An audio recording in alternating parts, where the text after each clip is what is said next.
Saliou Seck dalee na jàmm dogalu pour dàq élection yi ba weeru décembre atum 2024 conseil constitutionnel nee na déet nan ko amal fi ak ñaari fan ci weeru avril ci app bi mu gën a yembe njiitu réew mi di président Macky Sall ne waaw ànd na ca tax mboolem yéenekaay yi ñu xëyandool ñoom ñëpp ànd dina ko xibaar l'observateur ne njiitu réew mi di président Macky Sall bataaxal la génne ne nangu na dogal bi conseil constitutionnel jël ba ni dina ko jëfe te dina soobu ci ay waxtaan journal Futurs Médias bi boole ci di càmbar calcul yi ànd ak dogal bi xel ñaar gi am ci datub élection yi weeru koor gi ñuy dugg ñi ciy gagné ak ñi ci nar a perte ba ci ñi farek nguur gi cell gi nu àndal ndax dañoo lum wala dañoo amuli argument lii lépp journal Uri 15 angle corniche bi xëy na di ko faram-fàcce Le Soleil national ne président daal nee na dina jëfe lii waa conseil constitutionnel wax te itam dina ci waxtaan ak waa lang gi ba am ñu ne sax dinañ wujji amit ñu ne élection yi mën nañ ko jàpp ñetti fan wala fukki fan ci weeru mars lii quotidien samplaaj ne date boobee nag moo jara wax ndax li wax ji di bari bari ba fii kin jàppul date journal L'As ne conseil constitutionnel moo delloo date bi njiitu réew mi di président Macky Sall Libération ne muy Union européenne di États-Unis d'Amérique ba ci France ñoom ñëpp woonañ ci président Macky Sall ngir mu jàpp date bi ñuy amal élection présidentielle yi enquête yéen kaay ne président Macky Sall kay moo nga ca tey xool fi mu toll formule bi gën mu jël ko lépp it mu teg ko ci waxtaan Les Échos ne dogal bi njiitu réew mi jël te mu fes ni ki démb waxtaan na ci ak ay collaborateur am laata pale ba di fesal communiqué yéen kaay bi boole ci di ñu xibaar ne dialogue du am ay consultation lay doon te itam njiitu réew mi noppi na ngir joxe nguur gi ñaari fan ci weeru avril nekkitu dogal boo xam ne jege ñaale Amadou Ba mi seen candidat kontaan ca lool la ñu def Direct News ne lii dëgg daal moo di conseil constitutionnel wax na njiitu réew mi wax na waaye te dara leeragul Le Quotidien ne li leer te wóor moo di njiitu réew mi nee na dina jëfe li conseil constitutionnel wax bés bi le jour duppee ko dogal bu rëy ba ni Macky nee na ok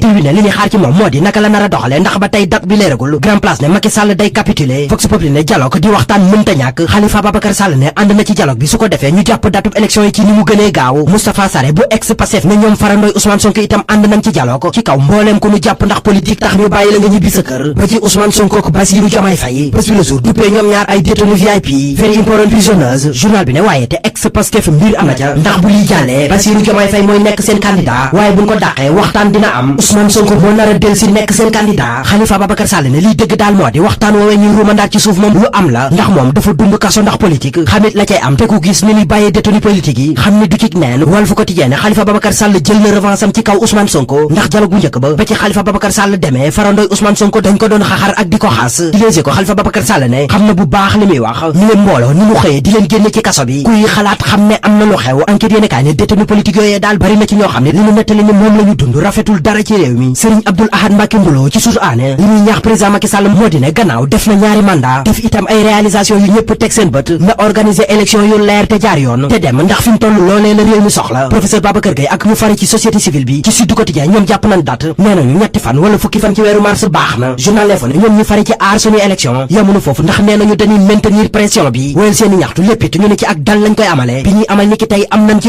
autorisation démb ñu doon ñaxtu te amuñu autorisation ñoo di waa F24 taxit ba seen marche ba tëggum ndëndukum seen miñ la neex benn naqari benn journal bi ne dañoo tàmbali rek takk der yi dóor grenade lacrymogène gaa yi tasaaroo mbir ma yam fa